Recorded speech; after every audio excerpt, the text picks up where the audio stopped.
அன்பில்லா உலகில் மனிதன் அன்பை தேடுகிறான். கடல் அலைகள் நடுவினிலே மன அமைதியை தேடுகிறான்.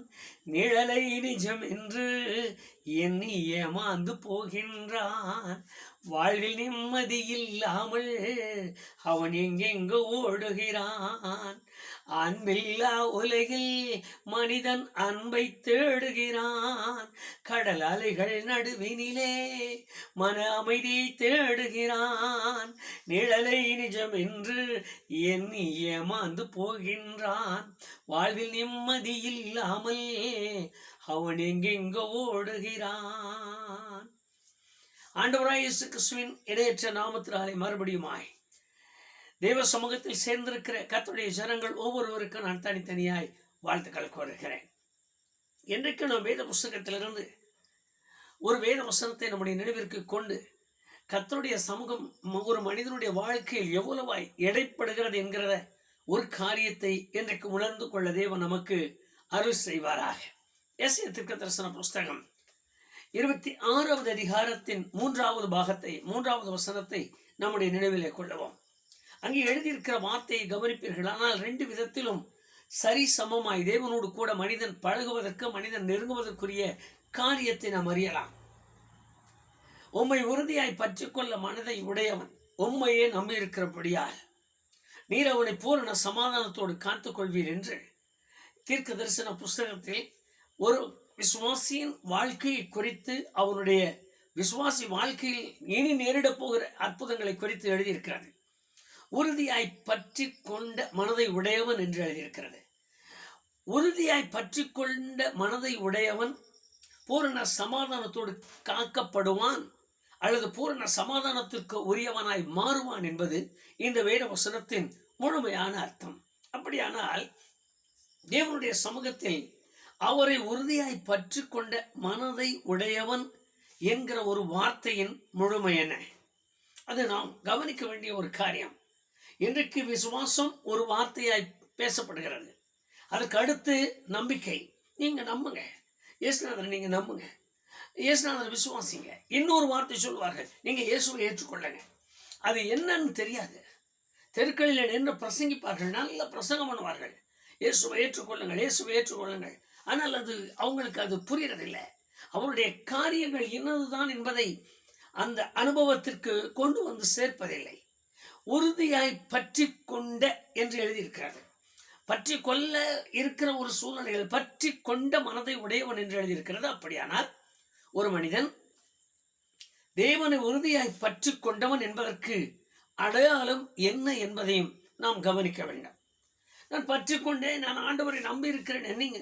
ஏறக்குறைய வழக்கமாக சபை என்று சொன்னாலும், விசுவாசிகள் என்று சொன்னாலும், ஆண்டவரை விசுவாசிக்கிறீர்களா என்று கேளுங்கள்.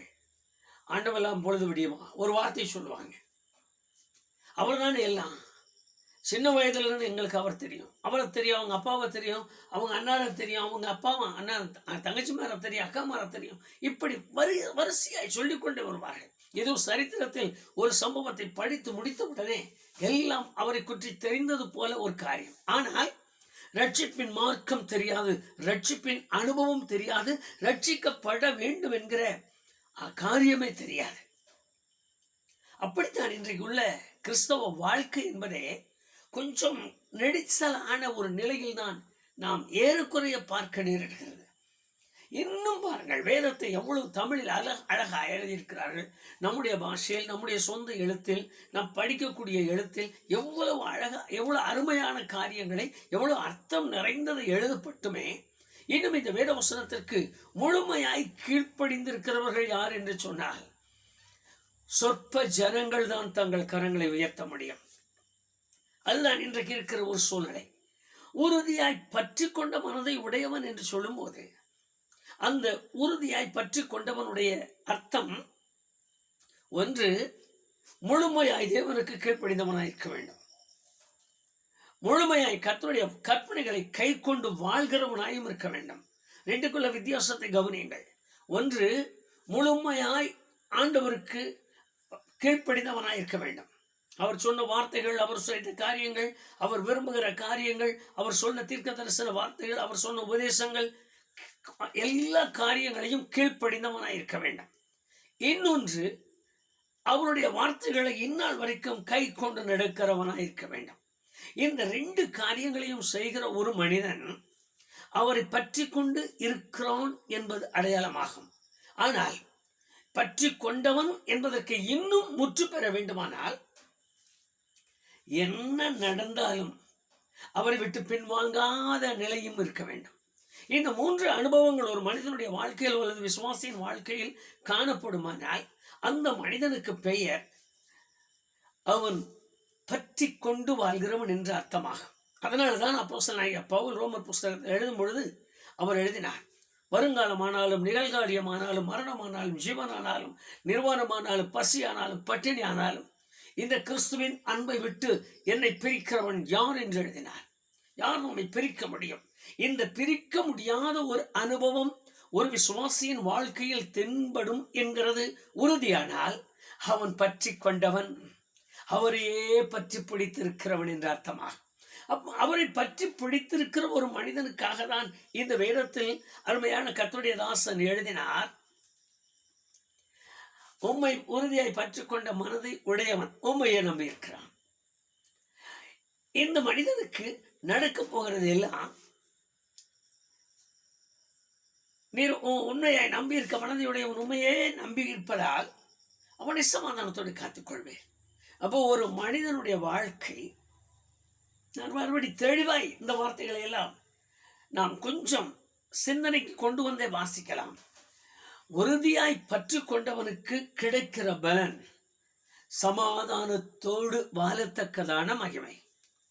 ஒரு வாழ்க்கையில், ஒரு விசுவாச வாழ்க்கையில் அல்லது கர்த்தருடைய பிள்ளைகளின் வாழ்க்கையில் அல்லது தேவனை நம்பி இருக்கிறவர்களின் வாழ்க்கையில் அல்லது ஆண்டவருக்கு தன்னை அர்ப்பணித்துக் கொடுத்தவனின் வாழ்க்கையில் அல்லது கர்த்தருக்கு என்று தன்னை முழுமையாக்கி கொண்டவன் வாழ்க்கையில் சமாதானம் இருக்கிறது என்று சொன்னால் அதனுடைய முன்னடையாளம் அவன் உறுதியாய் பற்றி கொண்டிருக்கிறான். அல்லது உறுதியாய் பற்றி கொண்டிருக்கிறவன் சமாதானத்தோடு வாழ்ந்து கொண்டிருக்கிறான். இன்றைக்கு வாழ்க்கையில் இந்த சமாதானம் என்கிற ஒரு வார்த்தை தான் ரொம்ப வித்தியாசமானது. நீங்கள் ஆதி காலத்திலிருந்தே ஒவ்வொரு காரியமா எண்ணி பாருங்க. இஸ்ரவேல் எகிப்திலிருந்து புறப்பட்டு வரும்பொழுதே தேவன் அதற்கென்று ஒரு ஆசாரிய கூட்டத்தை உருவாக்கினார். ஒரு கூட்டத்தை உருவாக்கி தேசம் இப்பொழுது போகும் பொழுது, சண்டைக்கு போகும் பொழுது, அவர் அமரும் பொழுது, உட்காரும் பொழுது அவர்களை ஆசீர்வதிக்கும்படியே வைத்தார். வேத வசனத்தில் எழுதி வாசிக்கிறதை நீங்கள் நினைவிற்கு கொண்டு வாருங்கள். என்ன ஆகம புஸ்தகத்தில் எழுதின அந்த வாக்குத்தத்தங்கள், அந்த வேத வசனங்களை அப்படியே ஒரு முறை அந்த மனதிற்குள் கொண்டு வாருங்கள். கர்த்தர் உங்களை ஆசீர்வதித்து காக்க கடவர், கர்த்தர் உங்களுக்கு கிருபையும் சமாதானம் கட்டளையிட கடவர் சொல்லிட்டு அந்த கடைசி வார்த்தையில் அவர் சொல்லுவது, கர்த்தர் உங்களுக்கு சமாதானம் அருளி செய்வாராக. வார்த்தையை சொல்லி முடிக்கிறார். காரணம், அந்த சமாதானம் என்பது ஒரு மனிதனுடைய வாழ்க்கையில் இன்றியமையாதது என்பதை தேவன் அறிந்ததால் இந்த சமாதானத்திற்காக பாடுபடுகிற மனிதனுக்கு முன்கூட்டியே அவரை உறுதியாய் பற்றிக்கொள், உனக்கு சமாதானம் என்கிற வார்த்தைக்கு கொண்டு வந்தார். இயேசு கிறிஸ்து உயிரோடு எழுந்த பின்பு அவருடைய சீஷரிடத்தில் சொல்லும் பொழுது உள்ளே நுழைந்தவுடனே உங்களுக்கு சமாதானம் என்றார். யோவான் சுவிசேஷம் 15ஆம் அதிகாரத்தில் நீங்கள் வாசித்து கொண்டு வந்து பாருங்கள். அங்கு அவர் சொல்லும் பொழுதெல்லாம் என் சமாதானத்தை உங்களுக்கு வைக்கிறேன் என்று சொன்னார். அவருக்குள் இருந்த சமாதானம். காரணம், அவரை சமாதான பிரபு என்று பேர் வைத்து அனுப்பினார்கள். ஏசாயா தீர்க்கதரிசன புஸ்தகம் 9ஆம் அதிகாரம் 6வது வசனத்தில் இவர் சமாதான பிரபு என்று பெயர் வைத்து அனுப்பினார்கள். அவர் பூமிக்கு வந்தவுடனே அங்கிருக்கிற எல்லா சூழ்நிலைகளையும் கவனித்தார். தன்னுடைய சமாதானம் எவ்வளவு என்று அவர் சீஷர்களுக்கு காண்பித்தார். நான் என்ன மாதிரியா இருக்கிறேன், நான் எப்படி பிறந்திருக்கிறேன், தன்னுடைய அனுபவங்கள் என்ன. வேதத்தை வாசிக்கும் பொழுது அப்போஸ்தலன் பவுல் சொன்னார், தேவனுக்கு சமானமாயிருப்பதை கொள்ளையாடின பொருளாக எண்ணாமல் தன்னைத்தானே தாழ்த்தி அடிமையின் ரூபம் எடுத்து மனுஷ சாயலானார், பாவ மாம்சத்தின் சாயலானார், ஒரு சாதாரண மனுஷனை போல மாறினார். இவர் மனுஷனாக வந்த பின்பும் உட்கார்ந்து ஒரு நேரம் கூட எப்படியெல்லாம் இருந்தேன், எப்படியெல்லாம் அவருடைய சமூகத்தில் நான் வாழ்ந்தேன், எப்படியெல்லாம் நான் தூதர்களோடு கூட, அதுவும் நீதிமொழிகளின் புஸ்தகத்தை வாசித்து பாருங்கள். நான் அவர் படைக்கும் பொழுது அங்கே இருந்தேன், அவர் நதிகளை படைக்கும் பொழுது நான் கூட நின்றேன், நான் என்னோடு கூட எனக்கு இருந்ததை நான் அவருடைய மடியிலே செல்ல பிள்ளையாய் தவழ்ந்தேன். இதெல்லாம் நான் இந்த நினைத்து நினைத்து ஒரு மரத்தடியில், ஒரு கல்லடியில் அல்லது ஒரு தனித்த நிலையில் உட்கார்ந்து என்றைக்காக व्यसனப்பட்டு சமாதானம் இழந்தவரை போல துக்கப்பட்டாரா என்று பாருங்கள். இல்லை, அவருடைய சமாதானம் மிக பெரியதாக இருந்தது. அவர் விட்டு வந்துமே அடுத்த ஒரு உள்ளம் சமாதானத்தால் நிறைந்திருந்தது. ஆகாரம் இல்லை என்று இல்லை. நீங்கள் சாப்பிடலையா, இவ்வளோ நேரம் சும்மா இருக்கீங்களே?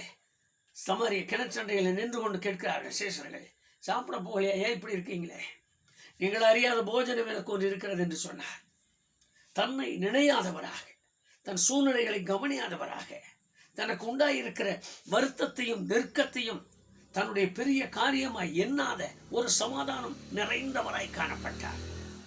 இந்த அனுபவம் அவருக்கு இருந்ததால் அந்த சமாதானத்தை உங்களுக்கு தருகிறேன் என்று சொன்னார். இன்றைக்கு இந்த சமாதானத்திற்காக தான் தேசமே இயங்கி நிற்கிறது. தேசத்தையும் யுத்தத்தையும் மற்ற காரியங்களையெல்லாம் மறந்து விடுங்கள். முதல் நாம் நினைக்க வேண்டியது, என் தனிப்பட்ட வாழ்க்கையில் தனிப்பட்ட முறையில் எனக்குள் ஒரு சமாதானம் உண்டா? அதை எண்ணி பார்த்தாலே இன்றைக்கு வரைக்கும் சமாதானம் இல்லாமல் இருக்கிற எத்தனை ஆயிரம் கர்த்தருடைய ஜனங்கள். நினைச்ச முடியலையா, ஏனோ தெரியல, என்னமோ மாதிரி இருக்கு. எங்கேயாவது கொஞ்ச நேரம் அப்படி போயிட்டு வந்தாதான் மனசுக்கே நிம்மதி.